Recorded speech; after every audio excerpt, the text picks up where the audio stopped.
special sets. Equal sets, two sets are called equal if they have the same elements. For example, 247 and 742, as mentioned before, the order is not important. They have the same elements, so these sets are equal sets. And if the set A is 4, 5, 6 and B is a natural number between 3 and 7, so we have 4 here, 5 and 6. B is the same as A, so these are two equal sets. Another, not quite often, we don't see this in often because it's not quite meaningful to write it this way. If you see two things in the same set, so this is a repetition, nonsense, this is also nonsense, so we don't write them. But if they are there, it means nothing. Okay, you cannot have two or more copies of the same element, so really B is just 1, 6 and 5, so they are equal sets. A set with no element, it's called empty set. This is a very common, strange but very common thing. So it's not quite natural, but you can think, for example, John has no money in his pocket, so its pocket is empty. So if the pocket is the set of John, so the set is empty, it still makes sense. We use it. So what's the representation? One way to write an empty set down is to use curly braces and nothing in between, just empty, you see. And another, maybe more common thing is to write down like a 0 or O and cross it. So this is the symbol, which means, for example, if A is equal to this, means A is empty set. For example, take a set A, X is a real number, and the question is the real number such that they square to -4. So such that they square to -4. Can we come up with a number whose square is -4? If you try anything like, for example, -2, when you square it, you get a positive number. So no matter what you are squaring out, you get always positive number. So there is no such real number, and this set is an empty set. So A is really just an empty set. There is nothing in it. So here's an example of an empty set. The wording, we have many words here, but inside there is nothing, just wording. A set with a single element, it's called a singleton set, just one element. For example, A is a singleton because it consists only of 2, which is just a single element. B, X is a positive integer whose square is equal to 9. So something which squares to 9 could be -3 or 3, right? But we are taking x's from positive integers, so this is not inside the set. 3 is left, so B is really just 3, so B is a singleton. And here C is a set whose element is a symbol, empty set symbol.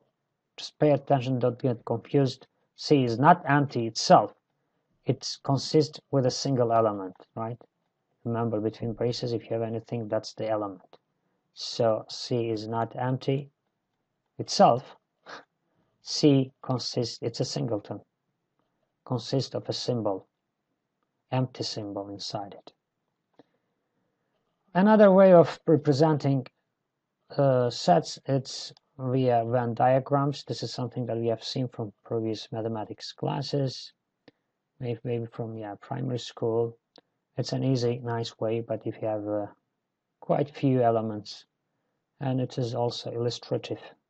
For example, the set J here has element A, E, B, M, and P, and you have this big rectangular set.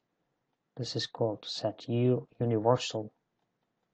We're going to use this thing, so this is everything, and inside it we have a set J, universal set.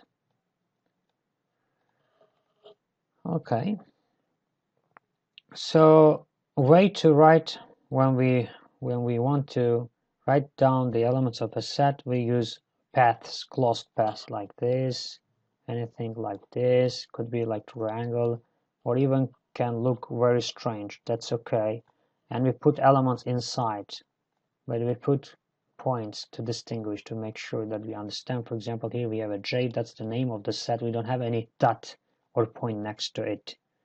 So for the elements inside the sets, we use points, just a symbolic and meaningful way of making sure that you do not confuse between the elements and the names of the sets. Okay. Subsets, another object, important object. So if the elements of a set B are also the elements of a set A, so A includes B or B is included in A, then the set B is called a subset of A. So if B is inside A, and symbolic notation is this one, this is subset, B is a subset of A, so B is inside A. Look at the way how this looks like. It's like A is larger than B, right? If you look at this way, it looks like this symbol, okay? So if A is 2 and B is 0, 2, 3, 6, 7, so B is a subset of A. If C is 0, 2, 4, 6, then C is a subset of A again. Is this really true? It depends on what A is. And here we have really, okay, here, okay, we don't know what A is here, so we have to fix. Let me write down something that will make sense, okay? Assume that A is 1, 0, 2, 4, 6, okay, comma 6. So this makes sense, okay? So C is a subset of A. Okay. And Z, the integers, are subsets of Q. Remember, 4 over 1 is in Q, but this is also just 4. So basically this is a Q element, right? This is a positive integer, so any positive integer can be written as 4. We can put 1 in denominator, so they will look like a fraction, and they belong to Q, fraction set. And Q, rational numbers, is a subset of the set of real numbers. And this one is not true. Why? So this is really not a subset, because between -1 and 1, this is the line, remember? So we have infinitely many numbers, and not only fractions, we have non-fractions. For example, square root of 2, it's known to be like larger than 1 if you divide by 2. So this is here somewhere here, and it does not belong to Q. Okay. But if we have 1 minus 1 subset, this is a subset of real numbers. This is true, but not this one. So there is a typo in here. Another example, anything between -1 and 4 is a subset of real numbers. That's true. Especially if you are interested, pi is in there. However, pi is not an integer. That's true. The empty set is always a subset of any A. So pick any set, or empty set is a subset. It's there, because empty set does not have any number. So if you are checking whether it violates being the non-set, being the subset, it does not violate. So there is no element which is not in A. So it's always inside A. So the empty set is always a subset of a set. And another important, very common, trivial thing, and looks strange maybe, for any set E is always a subset of E. So anything is any set is a subset of itself. Okay. So now, how can someone show mathematically that B is a subset of a set A, or not a subset? So we have two things. So in order B to be a subset, the requirement is really, if you pick any X in B, you must be able to show this should imply that X is in A. So if X belongs to B, then X belongs to A. That's what you will need to look for. Not being a subset, if you want to show this, if this is not true, what do we do? It is sufficient to show that there is an element which is in A, but not in B. So there is an X in A, but not in B. Let's look at an example. The set B is the red one, the rectangle. A is the circle, the blue one, and U is the universal set. Inside of B, we have two elements, M and B. So B is B and M. Inside A, we have encircled everything inside of A. So A, M, B, and P, we have four elements. So A is this set. As you see, B, the elements of B are already inside the elements of A. Pictorially, or here we can compare.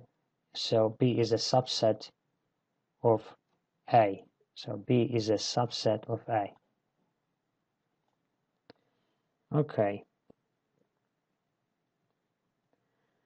Trivial subsets. So empty is always a subset of any set A, and A is always a subset of any set A. So these are the trivial subsets which always exist and easy to write. So if B is a subset of A, but A is not equal to B, then we say that B is a properly contained in A. And the way to write it down is this one. So we emphasize we do not put any line here. Sometimes they show it this way, which is the same. So B is not equal to A, but B is inside of A, so it's proper. For example, if A is 2 minus 2, it has two elements, and B is a singleton, just minus 2, then what is it? Then B is a proper subset of A, right? Take C to be this set. It's a real number, right? And x squared is equal to 4. So what is C equal to? C, so square is equal to 4 minus 2. It's a real number. So square is equal to 4. That's an answer. And 2. So C has two elements, actually. C is equal to A, right? So B is a proper subset of A. And C is not a proper, but it is a subset. Okay? Actually, it is equal. So C is a subset of A, which is not proper. Equal sets. How one shows that two sets are equal?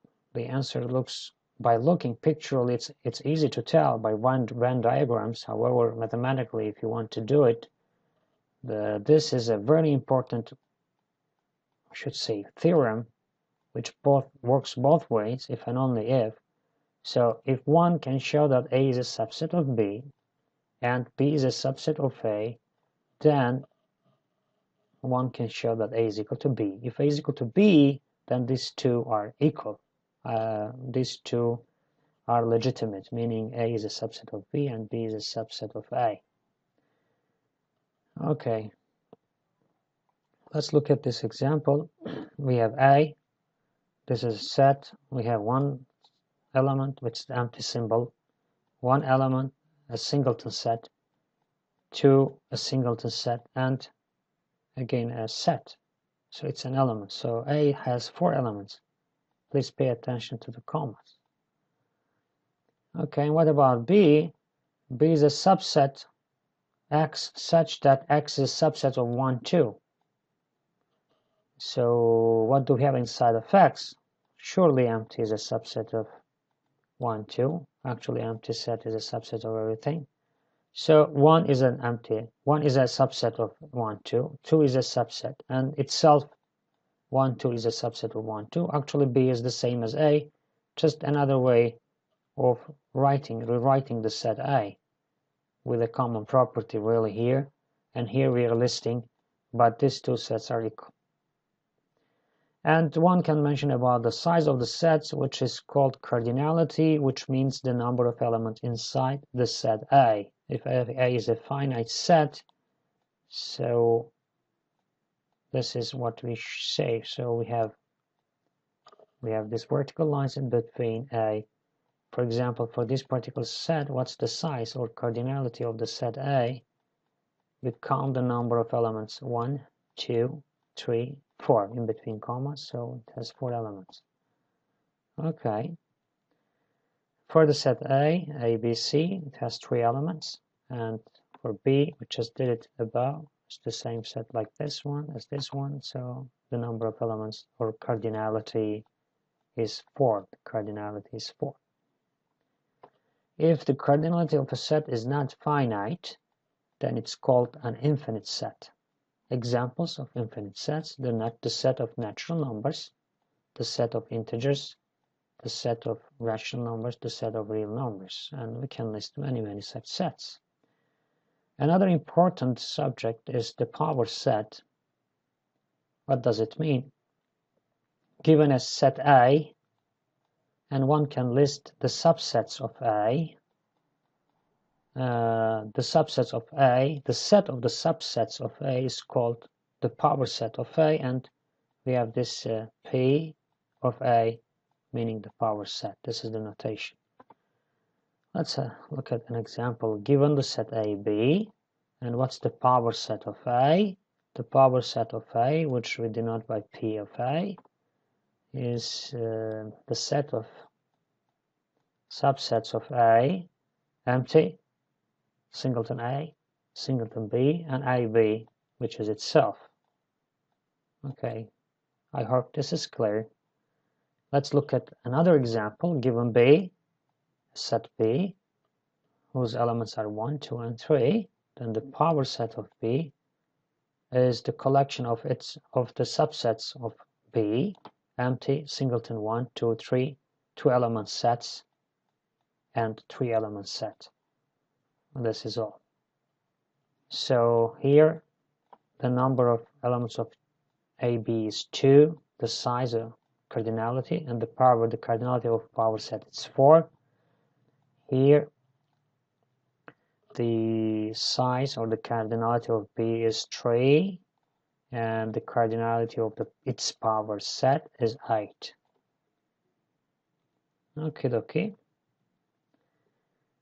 Another example is given a set A with a singleton, which is a singleton with a bullet symbol in it. Then the power set of A is the empty set and itself the singleton. Okay, now we would like to get a formula for the size of the power of set of A.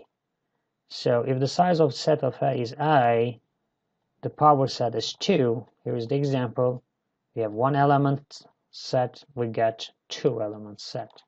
If the size of A is 2, the cardinality, then the power was 4 in the previous slide. When it was 3, we had 8. Guess when it's 4, we have 16. And another guess, if it's 5, it's 32. And if it is n, what's happening? This is 2 to the 2, right? This is 2 to the 3. This is 2 to the 4. So if the size of the set A is 5, we have 2 to the 5.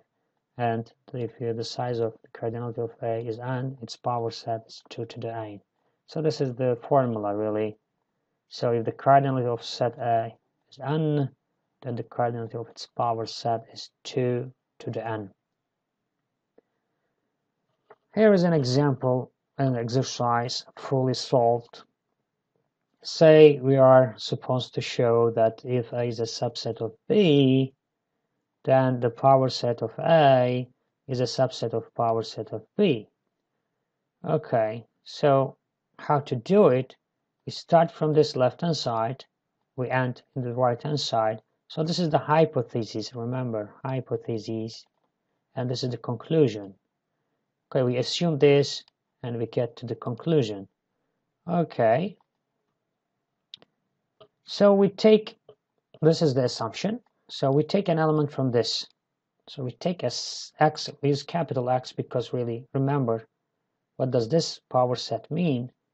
So it's the set of subsets of A. So an element of this power set is a subset. So take X, an element of power of A. So X is a subset of A. Okay. Since A is a subset of B, this is given, this is our hypothesis, automatically we can say that since X is a subset of A and A is a subset of B, what happens? X is a subset of B. Great. If X is a subset of B, then X belongs to the power set of B. Great. So we picked X from here. We show that X belongs to this. So any element here, any element in the power set of A, falls inside the power set of B, so we have this inclusion. Great, and we are done. Another exercise, number 2, given two sets A and B, prove that the intersection of the power sets of A and B is equal to the,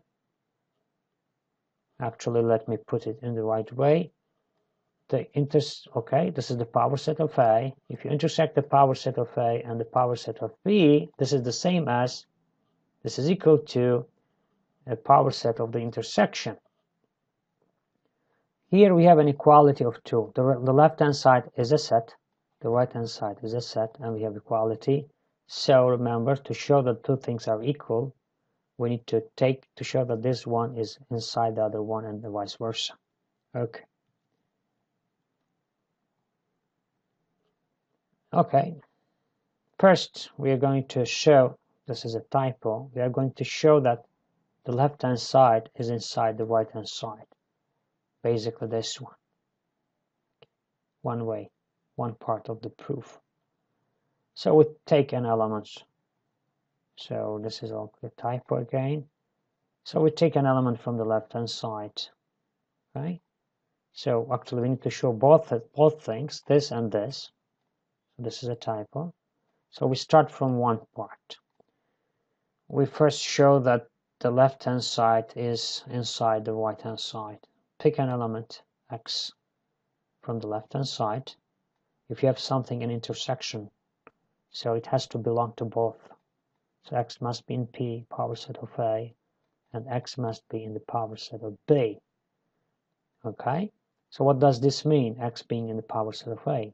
It means that x is a subset of A, and x being in the power set of B means x is a subset of B. So if x is a subset of A and x is a subset of B, then x must be a subset of the intersection, meaning x is inside the power set of A intersect B. So from the left we picked an element x. We showed that it belongs to the right hand side. So one way, which is this, is completed. So we succeeded to show that the left hand side falls inside the right hand side. Now we need to do what? We need to show that the right hand side, this is the right hand side, this one, right hand side, belongs to the left hand side, is a subset of the left hand side, right?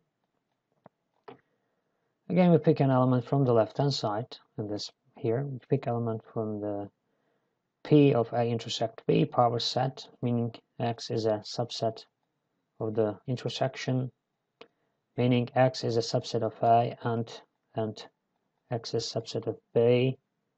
And then what does this mean, being a subset of A? X falls inside, it's an element of P of A, power set of A, and x is an element of power set of B. What does it mean? It means that x is inside the intersection of the power sets.